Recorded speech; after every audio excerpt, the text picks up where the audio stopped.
Olá a todos, começando mais uma edição do podcast Touros e Ursos, o podcast do seu dinheiro. Eu sou o Vitor Aguiar e a gente está com uma novidade nesta sexta-feira. Estamos gravando nosso podcast em vídeo e é claro que a partir da semana que vem, se vocês quiserem, a gente pode também começar a fazer o podcast ao vivo por transmissão do YouTube. Então, peço aí que todo mundo entre em contato conosco pelo podcast @seudinheiro.com ou que deixe uma mensagem aí na caixa de comentários do YouTube falando se vocês gostariam aí de ter o nosso podcast ao vivo a partir da próxima sexta-feira.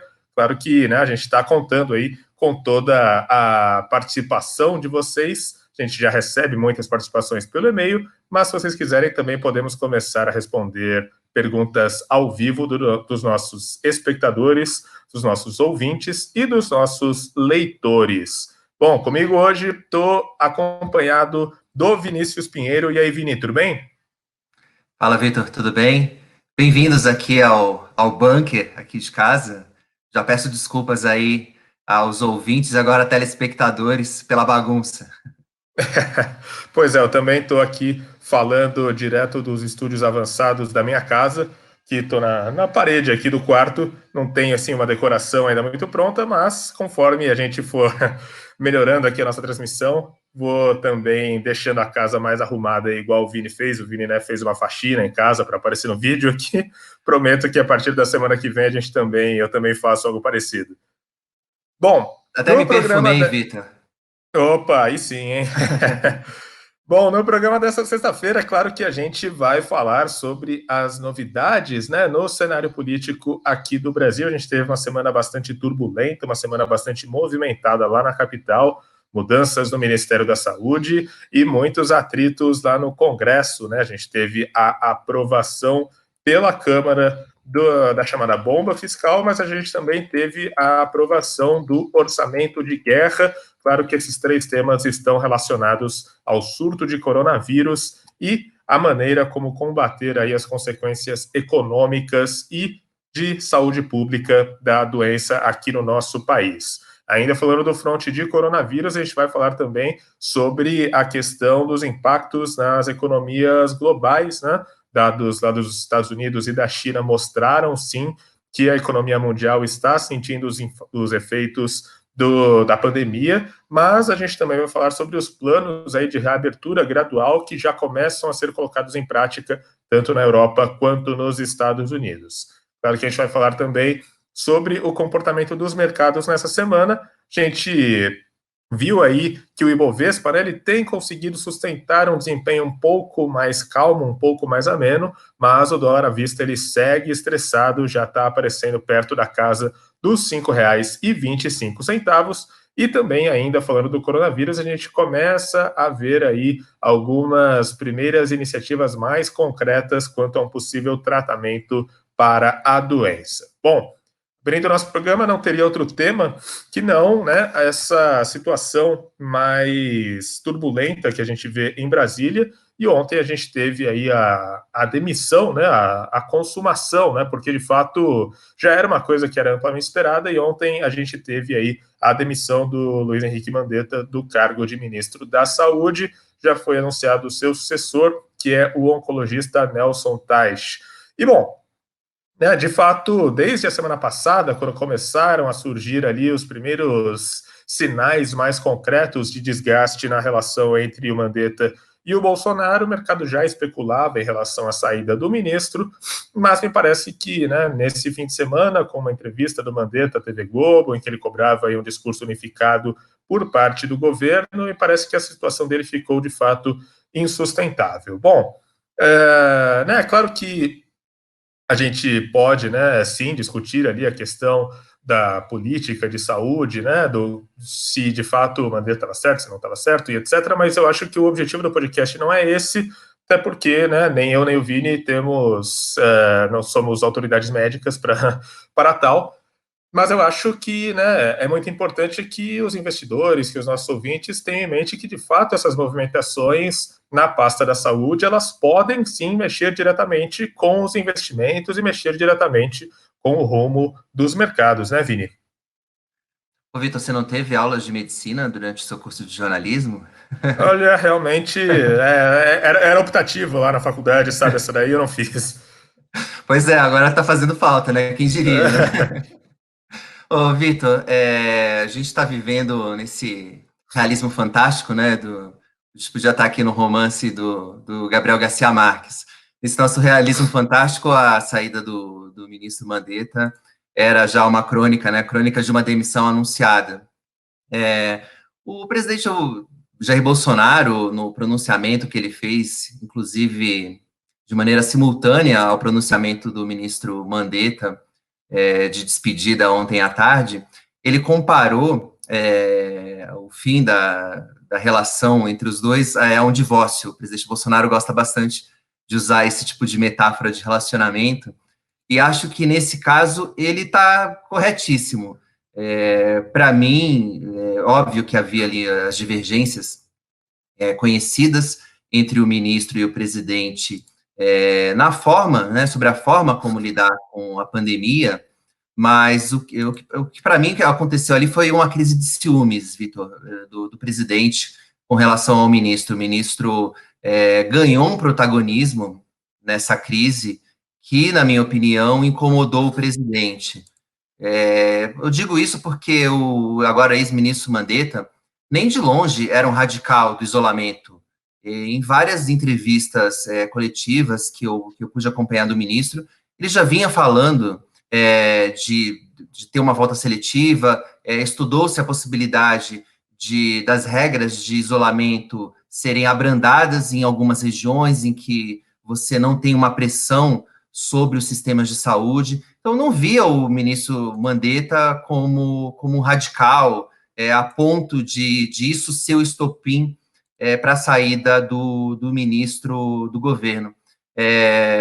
Para mim,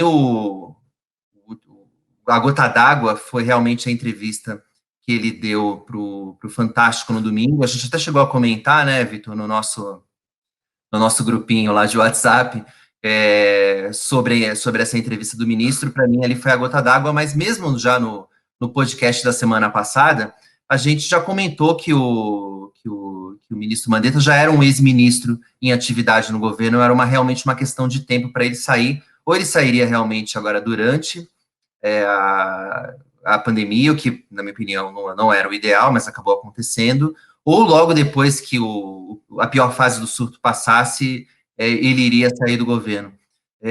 Dito isso, eu acredito que, no fim das contas, foi uma decisão positiva, porque a relação deles já vinha chegado a um ponto de ruptura que não dava mais para voltar.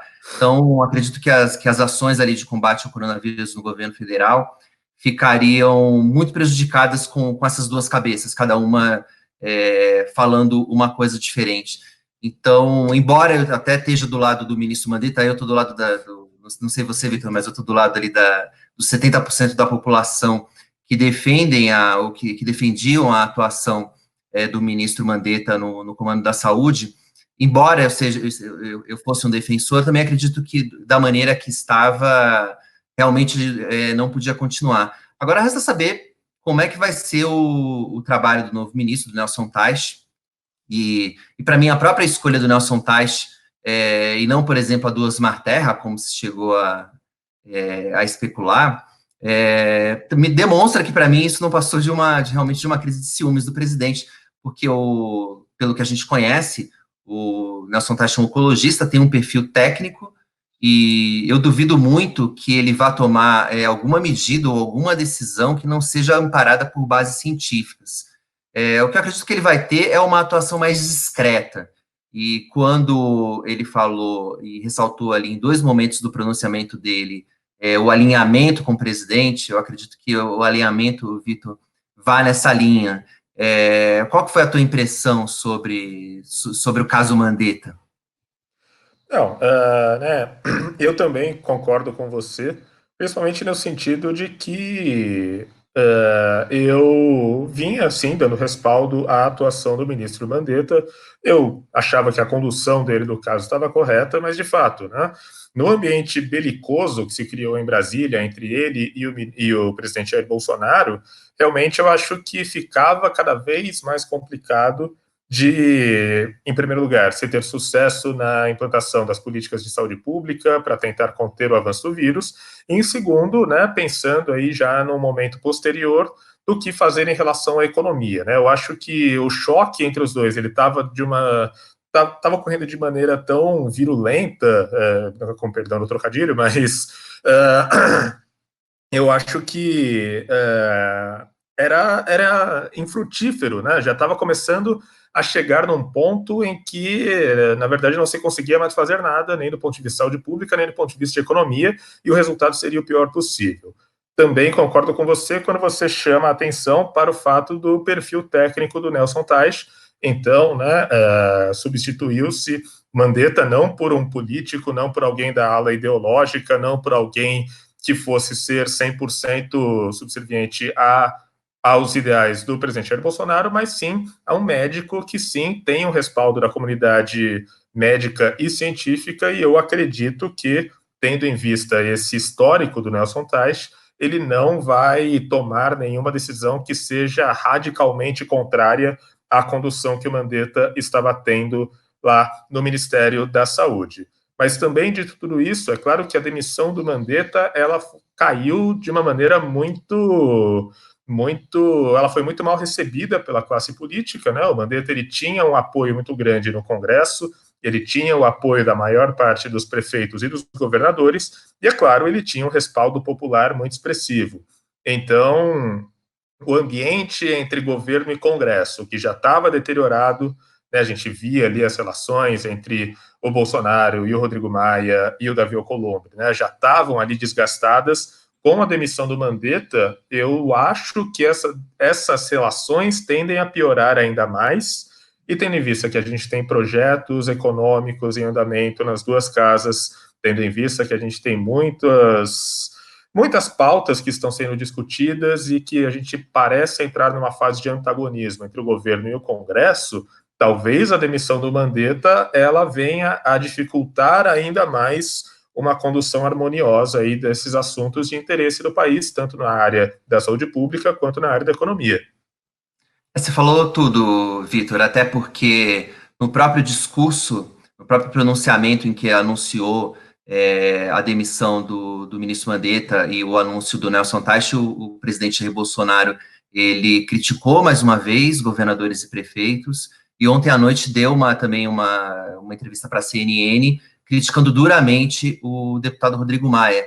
Então, a palavra alinhamento, que foi usada pelo novo ministro, ela talvez fique restrita ao governo federal, o que, na minha opinião, não é o suficiente, porque quem está lidando diretamente com a pandemia são os governadores e prefeitos, os hospitais e a rede pública de saúde, pública e privada, ela está toda nos estados e municípios, então é preciso haver uma coordenação maior entre o governo federal e os estados e municípios, e não me parece que isso vai ocorrer. Um último comentário também sobre o novo ministro, embora tenha um perfil técnico e seja elogiado pela comunidade médica, uma crítica que eu ouvi que ele não tem um conhecimento profundo do SUS, ao contrário do ex-ministro Mandetta, que era um político antes de mais nada, foi deputado, mas também foi secretário de saúde, então conhecia bem o sistema público. Então talvez aí o novo ministro vai ter que correr um pouco mais atrás de entender como é que funciona a máquina pública, e a gente já viu casos de gestores experientes do setor privado que acabaram não se dando bem no setor público justamente por isso, Vitor. Tá mudo o teu microfone. Também só algumas dificuldades técnicas aqui na transmissão, mas agora sim solucionado. E, bom, o que eu ia dizer é que ainda nesse ambiente mais tenso em Brasília, né, tem toda essa questão do Mandetta e, novamente, né, tem também o lado das relações entre governo e Congresso. E por que eu digo isso? porque nessa semana a gente teve aí o avanço de dois projetos que são diretamente relacionados a esse ambiente mais nebuloso por causa do surto de coronavírus. A gente teve lá na Câmara, né, o plenário da Câmara aprovando a chamada bomba fiscal, o pacote de auxílio emergencial, de auxílio financeiro a estados e municípios, e esse plano agora segue para votação no Senado.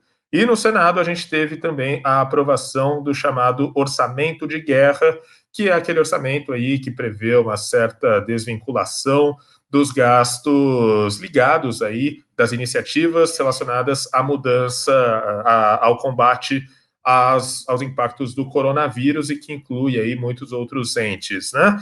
E bom, então eu acho que a gente tem, né, um cenário bastante complexo, né, para ser analisado em relação a Brasília, porque de fato essa bomba fiscal, né, esse auxílio emergencial para estados e municípios. É claro que ele é uma medida necessária, afinal de contas, estados e municípios, né, que já têm uma situação financeira muito difícil, eles precisam de algum tipo de suporte para conseguir lidar com esse momento único, né, de pandemia.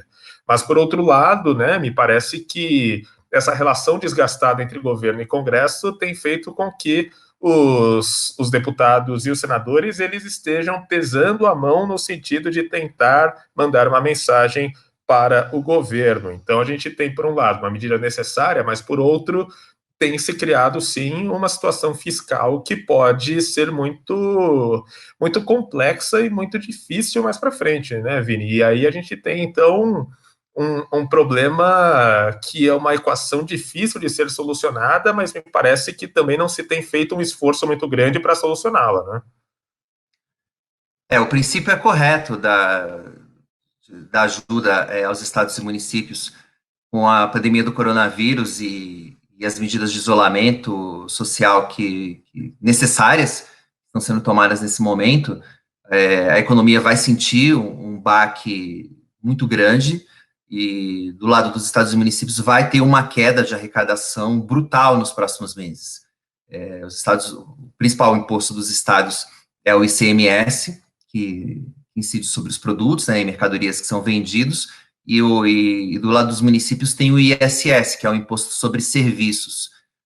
Não sei você, Vitor, mas você não, assim, não tem movimento, por exemplo, em academia de ginástica, em uma série de serviços, salão de cabeleireiro, enfim, uma série de outros serviços, né, diante dessa pandemia. Então, você imagina o estrago que isso vai causar para os cofres de estados e municípios nesse período, justamente num momento em que eles precisam de recursos para lidar com a pandemia do coronavírus. Então, a gente está falando de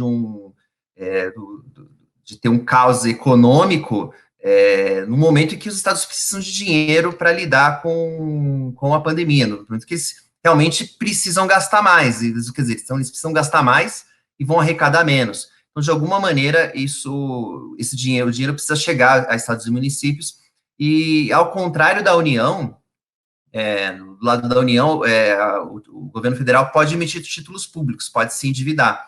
Estados e municípios não podem fazer isso, a menos que tenham o aval da União para fazê-lo. Mas só que daí surgiu uma solução muito ruim, né, que foi essa que foi aprovada pela Câmara, que foi chamada de bomba fiscal.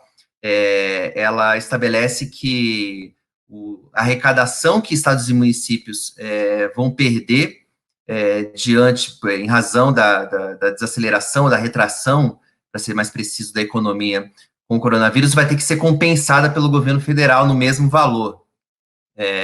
Não considero que essa seja uma medida correta, acho que principalmente porque ela praticamente não tem nenhuma contrapartida. Então, existe aí um receio de que governadores e prefeitos não vão fazer um bom uso desses recursos. A equipe econômica tentou uma medida paliativa de transferir diretamente um valor fixo de recursos, falou-se em 40 bilhões, agora o governo está falando em aumentar esse valor, mas não houve acordo com os deputados lá na Câmara, diante de toda essa articulação ruim entre governo federal e o Congresso. Mas também devo dizer que a medida que foi aprovada pela Câmara é ruim, mas ela era ainda pior, porque além da compensação, ela previa que estados e municípios poderiam tomar empréstimos com o aval da União, e aí realmente ia virar a pandemia ia virar um pandemônio, porque isso aí certamente seria um pretexto para que governadores de estados que já vinham com problemas antes, já vinham com problemas financeiros antes da pandemia, e isso não tem nada a ver com saúde, foi por uma má gestão, ainda se endividassem ainda mais. Então, antes da aprovação da bomba fiscal, havia ali o chamado Plano Mansueto, que era uma medida que foi bolada ali pelo secretário do Tesouro Mansueto Almeida, que era justamente para tentar aliviar a situação desses estados com maiores problemas financeiros, dando algum fôlego para eles, mas em troca, a medida estabelecia que eles tinham que fazer medidas de ajuste fiscal, de privatizações, só que esse plano foi sepultado na crise. Espero que, de alguma maneira, ele volte a ser... Porque, para mim, são favas contadas de que o Senado vai aprovar a pauta bomba, então só espero que após a crise a gente consiga conter essa questão com a volta da discussão do Plano Mansueto, Vitor. Não, eu concordo completamente.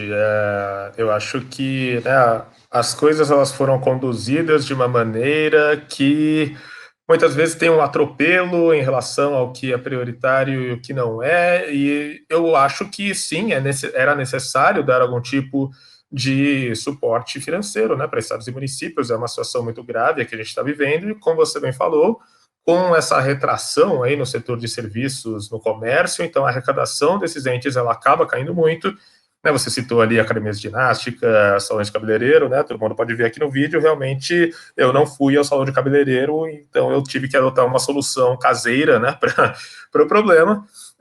Mas, enfim,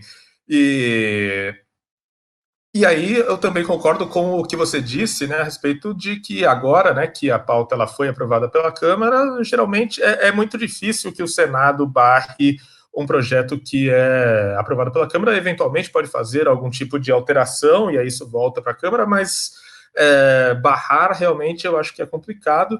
E, bom, só para dar algum tipo de impacto financeiro, né, você disse ali que o governo tinha proposto um repasse direto ali da ordem de 40 bilhões. 40 bilhões é uma cifra considerável, mas nos cálculos do relator do projeto da pauta bomba, de acordo ali, né, com o que foi aprovado pela Câmara, o impacto deve chegar ali, deve ser um pouco menos de 100 bilhões, mas os cálculos do Ministério da Economia, eles estão orçando isso ainda num volume ainda maior, a partir ali de 120, chegando até perto de 200 bilhões.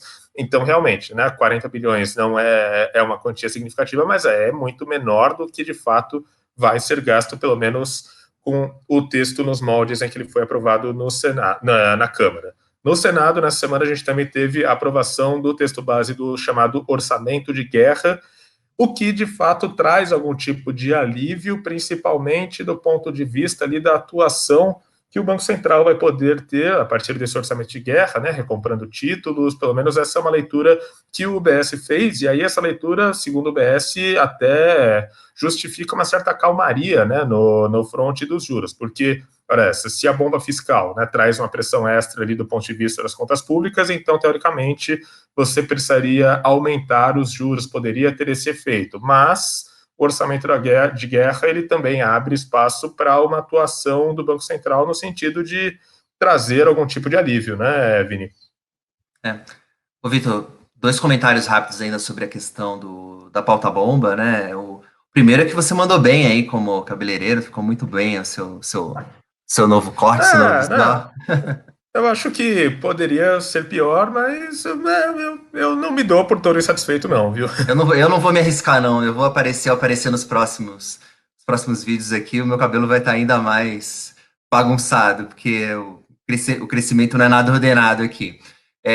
Mas ainda sobre a questão da pauta bomba, provavelmente o número verdadeiro está entre os 80 bilhões, que foi o que a Câmara previu de impacto, e os 200, ali 180, 200 bilhões que o governo falou. Então, a gente está, obviamente que o governo também deve ter aumentado um pouco essas contas para provocar um pouco mais de medo ali, né, sobre a aprovação desses recursos.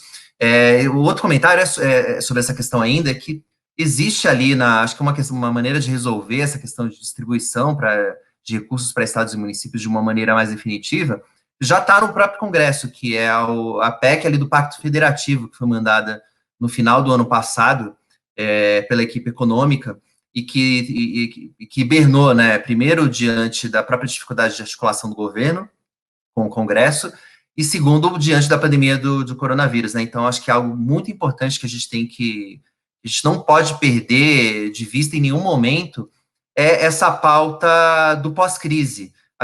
É fato, a gente vai sair muito mais endividado dessa crise, o governo vai ter que gastar, é necessário que a gente gaste recursos para ajudar as pessoas que estão mais desassistidas nesse momento, então um auxílio de R$ 600 por 3 meses, se for necessário, que ele seja estendido, que a gente dê um jeito, mas, e outras medidas também para a saúde que precisam ser tomadas, enfim, elas são inevitáveis e são necessárias, precisam ser tomadas, mas a gente não pode perder de vista que essa é uma conta que vai ficar e ela precisa ser paga. Então, a gente não pode deixar, como disse o ministro Paulo Guedes, a gente não pode deixar isso para as futuras gerações.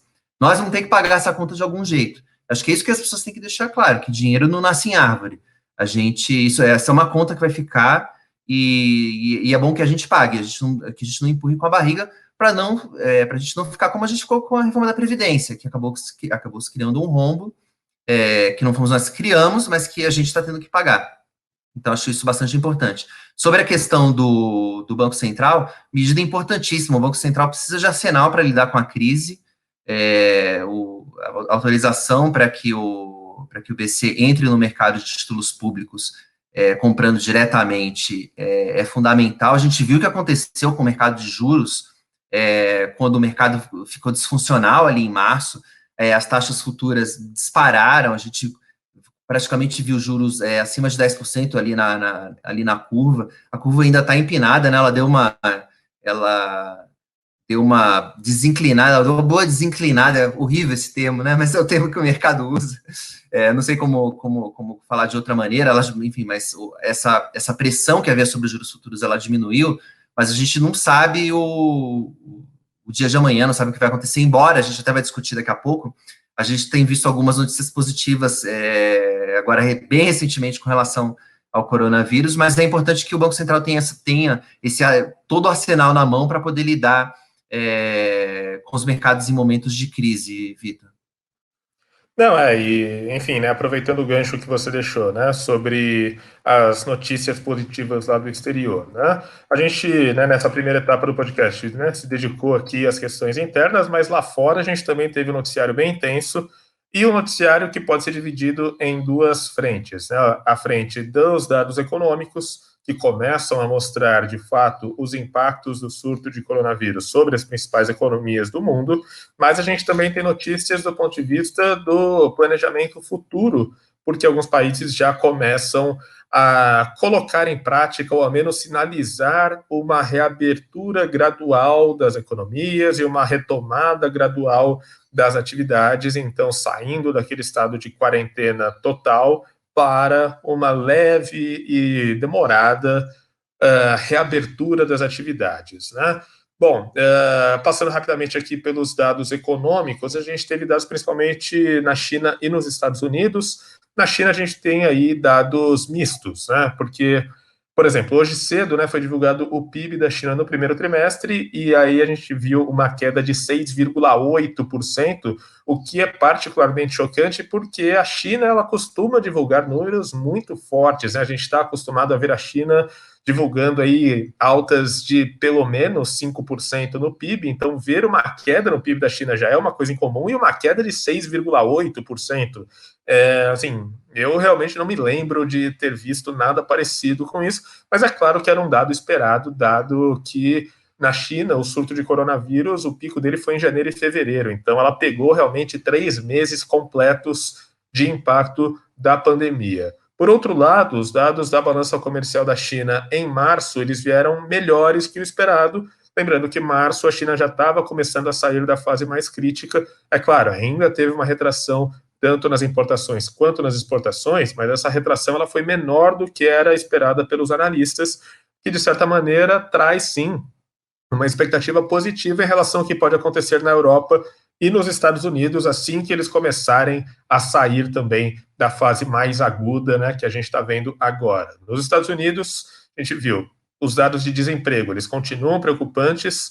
Na semana encerrada em 11 de abril, a gente teve aí mais de 5 milhões de novos pedidos de seguro-desemprego, ou seja, né, a gente continua vendo um movimento de fechamento de vagas, de fechamento de postos por causa aí da queda na movimentação, na circulação de pessoas, na queda do varejo, na queda da atividade industrial, e as próprias vendas no varejo também vieram muito fracas em março nos Estados Unidos, tiveram aí uma queda de mais de 8% em relação a fevereiro, que foi o pior resultado desde o início da série histórica do Departamento de Comércio dos Estados Unidos. E, bom, como eu tinha dito, né, lá na Europa e nos Estados Unidos, na Europa, principalmente Itália, Alemanha e Espanha, já começam a planejar uma retomada gradual das atividades. Nos Estados Unidos, o Donald Trump também tem começado a falar cada vez mais sobre isso. Bom, Vini, queria ouvir um pouco da sua opinião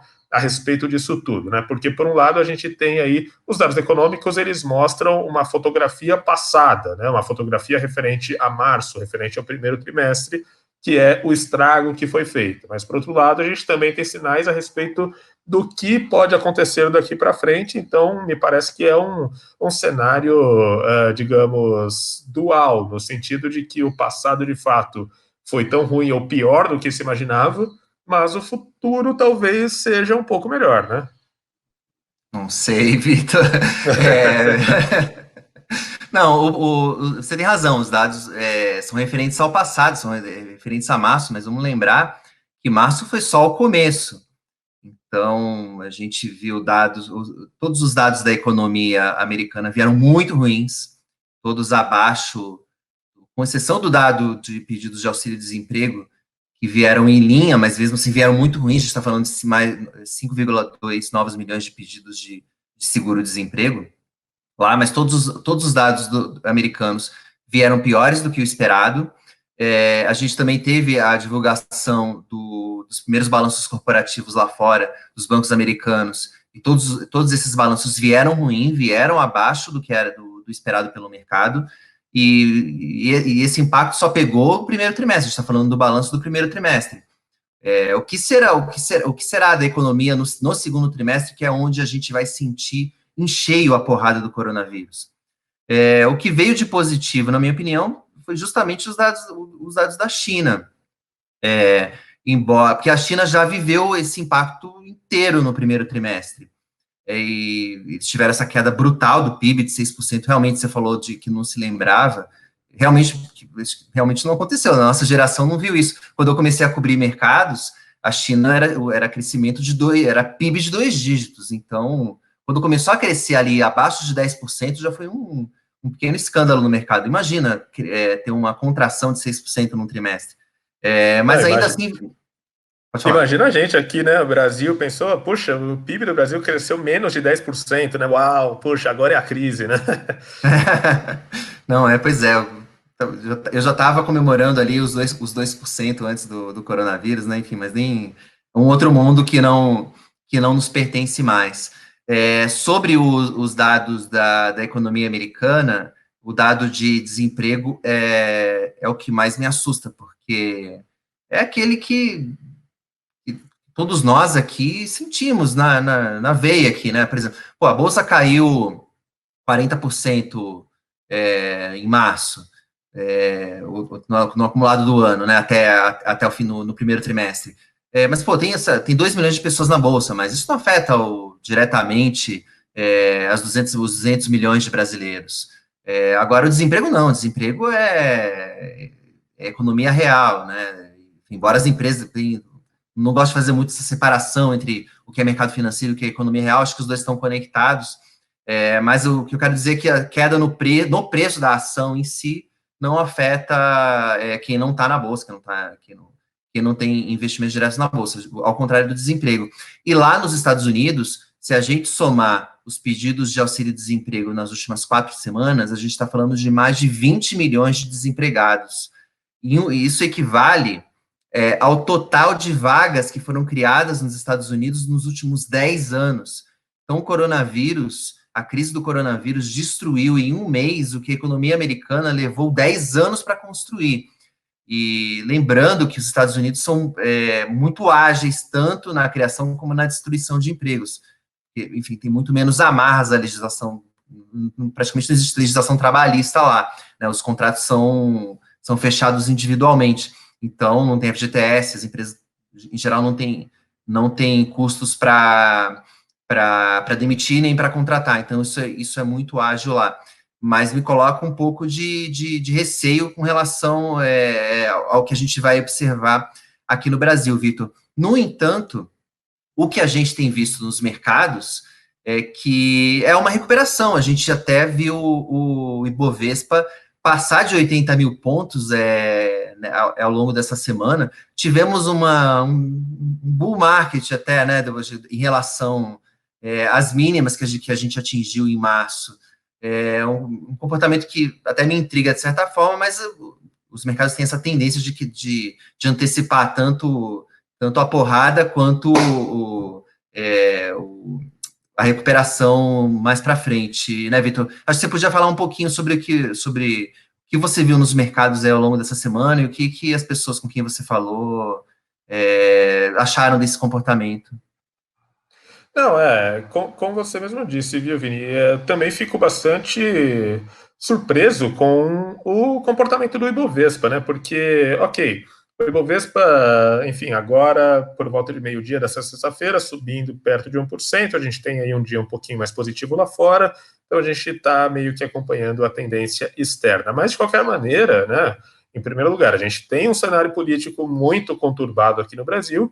Em segundo lugar, ok, né? Você pode alegar que de fato a China está sinalizando que talvez passada a fase mais aguda, a recuperação ela ocorra de uma maneira até um pouco mais rápida do que o esperado, mas ainda assim a gente está falando de uma queda muito forte do nível de atividade global em 2020, né? Quando você pega ali as estimativas do FMI, dos grandes bancos, todo mundo trabalhando com um cenário de retração global, de retração muito forte do PIB em quase todos os países. No Brasil já tem quem fale em retração de mais de 5% do PIB nesse ano.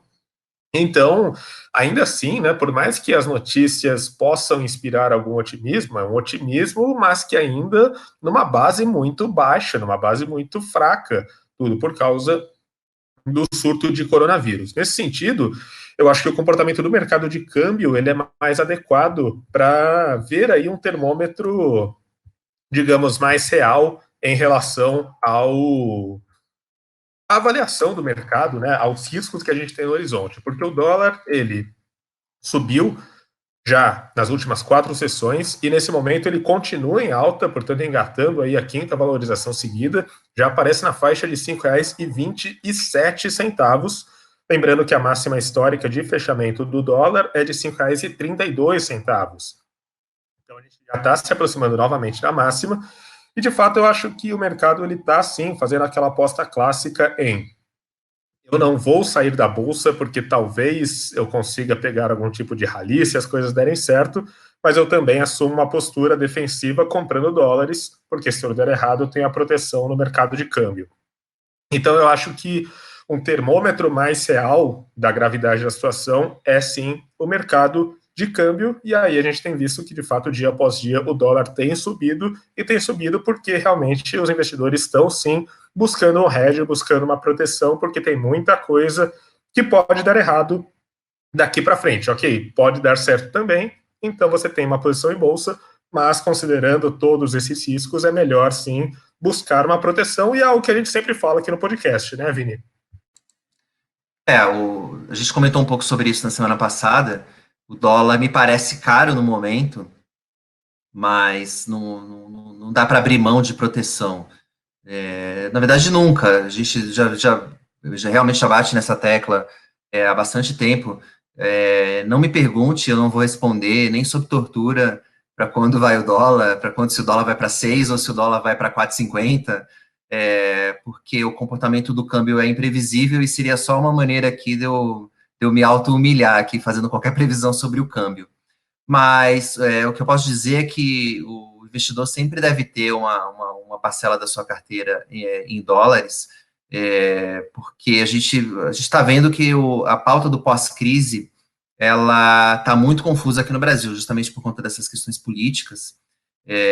A gente não sabe se o governo vai ter condições de conduzir uma pauta de algum tipo de ajuste fiscal no pós-crise, e se isso não acontecer, a gente provavelmente vai ter mais pressão sobre o dólar, Vitor. Então, eu vejo ainda muito arriscado fazer apostas contra o dólar nesse momento, mas o dólar já subiu bastante. Por outro lado, eu vejo pouco espaço, dólar, se você faz aquela comparação básica, né, quanto está o Big Mac no Brasil em dólares versus em outros países, ou você vê que o Brasil, o real está muito barato, então isso não inspiraria apostas no dólar. Então eu vejo mais para o 20 barra, estou acostumado com o 20, mas agora as pessoas estão vendo a gente, para o telespectador, o YouTube, que tá vendo a gente no YouTube, mantém uma parcela em dólares, mas não porque você acha que vai,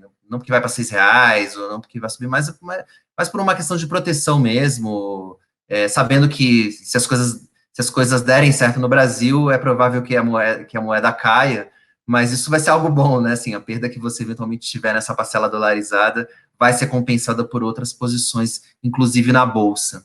E eu acho que tem uma outra coisa que pode mudar o jogo no curtíssimo prazo, Vitor, que foi uma notícia que surgiu aí durante a noite, começo da madrugada, que foi a de um possível tratamento para o coronavírus. Você quer falar um pouquinho mais sobre isso? Não, então, né, é um medicamento, né, que foi desenvolvido, né, que está sendo desenvolvido por uma empresa farmacêutica lá dos Estados Unidos. Não sei exatamente a pronúncia, Gilead, enfim, eu, né, não vou me arriscar a Vamos falar chamar a muito sobre. Júlia. A Júlia é ótima em pronúncia de inglês. Da próxima vez Sim, você sim. chama ela. Enfim, e essa empresa ela está desenvolvendo um medicamento antiviral que aparentemente tem tido um sucesso bastante razoável no combate ao coronavírus. É claro que, né, nessa questão do desenvolvimento de medicamentos, a gente precisa ter muito cuidado, porque, enfim, isso tudo precisa de muitos testes, isso tudo precisa de uma comprovação clínica muito adequada, né? Então, não necessariamente o sucesso inicial, depois ele se sustenta de lá para frente.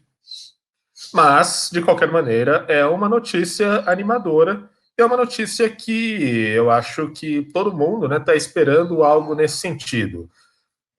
Aparentemente, né, uma vacina demoraria muito tempo para ser desenvolvida. Né? Tem gente que fala aí que em menos de um ano seria impossível o desenvolvimento de uma vacina que possa ser aplicada aí numa escala enorme, né, para o mundo todo. Então, mas algum tipo de medicamento que ajude no combate, que, né, impeça, de certa maneira, esse sobrecarregamento do sistema de saúde pública nos países, isso certamente já seria muito bem-vindo. Resta saber, né, se de fato essa medicação ela vai sim, né, se a eficiência dela vai sim ser comprovada. De qualquer maneira, as ações dessa empresa, Gilead, enfim, elas estão subindo muito nessa sexta-feira, chegaram a subir mais de 15% no pré-mercado dos Estados Unidos, porque, afinal de contas, né, a notícia que todo mundo está esperando e a notícia que todo mundo quer, assim, eu acho que seria a melhor notícia possível nesse momento, seria o surgimento de um medicamento com eficácia comprovada, né? Seria sensacional. Primeiro, pela própria questão de saúde, né? A gente ter uma possível cura para o coronavírus seria extraordinário. E para os mercados isso muda o jogo, na minha opinião, Vitor. Se a gente tiver realmente uma confirmação de que existe um tratamento eficaz para o coronavírus, as apostas mudam completamente. Eu acho que a bolsa volta até rápido se isso acontecer. A gente vai ter uma melhora dos ativos de risco de uma maneira muito rápida, lembrando que o mundo está cheio de liquidez, os governos de todo o mundo, o Fed está injetando trilhões de dólares na economia. Esse dinheiro vai se espalhar para os mercados muito, mas muito rapidamente, se a gente tiver uma notícia de um tratamento confirmado para o coronavírus. Agora, com relação à economia, eu vejo, sempre comparo com aquela metáfora do túnel. A gente está num momento em um túnel, às escuras num túnel, sem ver a luz ali no final. Para mim, a descoberta de um tratamento para o coronavírus representaria, de repente, como se a gente estivesse no meio desse túnel e as luzes se acendessem. A gente já veria o final do túnel, mas a gente teria que caminhar até lá. Então, não seria, para mim, não viria uma recuperação imediata da economia. Os mercados, sim, eu acho que voltam rápido, mas a economia ainda, a gente vai ter que lidar com os efeitos do coronavírus na economia real por algum tempo ainda, na minha opinião, Vitor.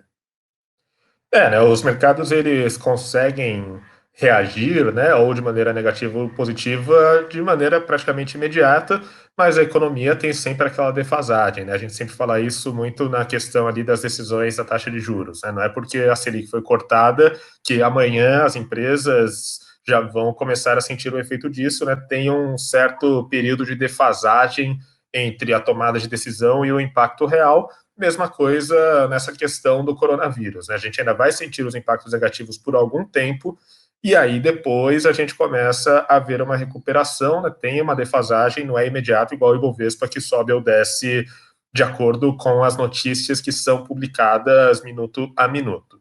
Mas, bom, vamos torcer aí, né, para o sucesso dessa medicação, né? Afinal de contas, claro que a gente escreve, a gente acompanha o mercado de ações, bolsa, investimentos, né? O nosso site ele é focado nisso, mas é claro que, né, a questão da saúde pública e a questão da própria vida em sociedade, né, ela acaba sendo maior, e é claro que a descoberta de um medicamento ela permitiria uma certa retomada à normalidade, que eu acho que nesse momento é o que todo mundo deseja, é claro, com segurança, né? A gente também não quer que nada seja feito de maneira equivocada, de maneira ali atabalhoada, que põe em risco a saúde das pessoas. Então, todo mundo está torcendo para que a gente consiga, né, mais rápido possível, sair dessa situação e aí, né, voltar a movimentar a economia, voltar a frequentar o salão de cabeleireiro e tudo mais. Bom. Não, até porque mesmo se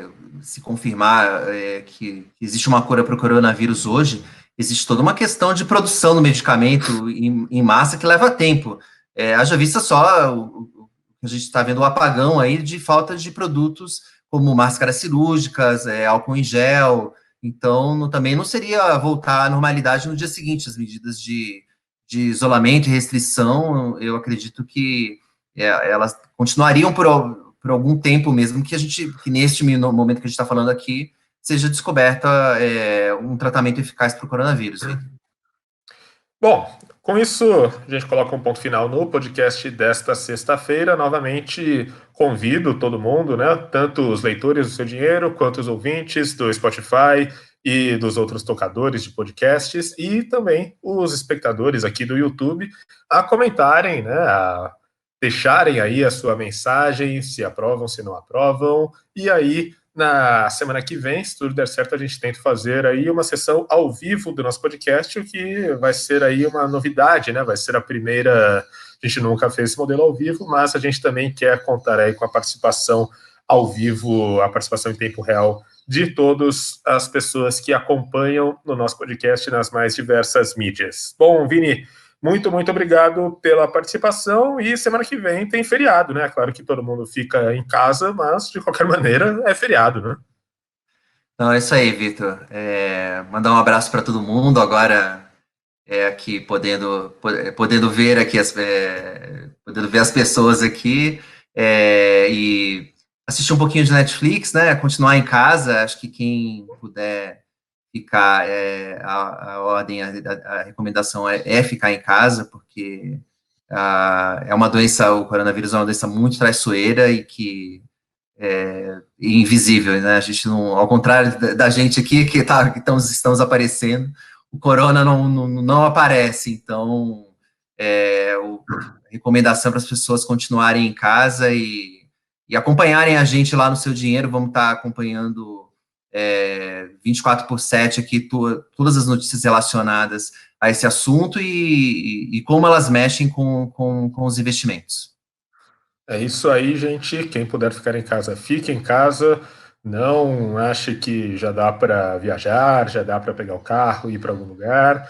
Fique em casa, é um momento difícil. Sei que ninguém gosta de ficar aí longe da família, longe dos amigos e tudo mais, mas nesse momento é a atitude sábia a ser tomada, não só pensando na sua própria saúde, mas também pensando que, né, as nossas ações podem interferir diretamente na saúde das outras pessoas, tanto dos amigos quanto dos familiares e das pessoas que a gente não conhece. Acho que a gente tem que pensar no coletivo nesse momento. Bom, gente, muito obrigado pela audiência. Sou o Vitor Aguiar e na semana que vem a gente está de volta com o podcast Touros e Ursos. Tchau, Vini. Até a próxima. Tchau, gente. Um abraço. Tchau, tchau. Abraço, gente. Bom fim de semana e bom feriado. Um abraço.